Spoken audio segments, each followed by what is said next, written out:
સુરતમાંથી એક રત્ન કલાકાર પાસેથી એસઓજીની ટીમે ₹5,03,000ની કિંમતની નકલી ચલણી નોટ જપ્ત કરી છે।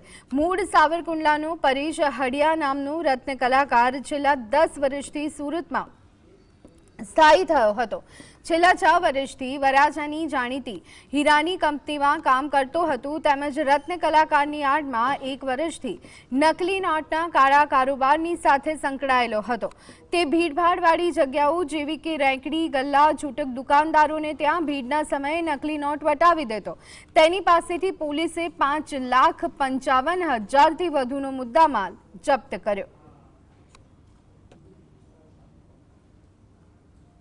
રાજુ કનુભાઈ વાગમસિંહ સાવરકુંડલાનો જે વ્યક્તિ છે તેની પાસેથી આ લઈ આવતો હતો અને બંને ભાગમાં આ ધંધો કરતા હતા।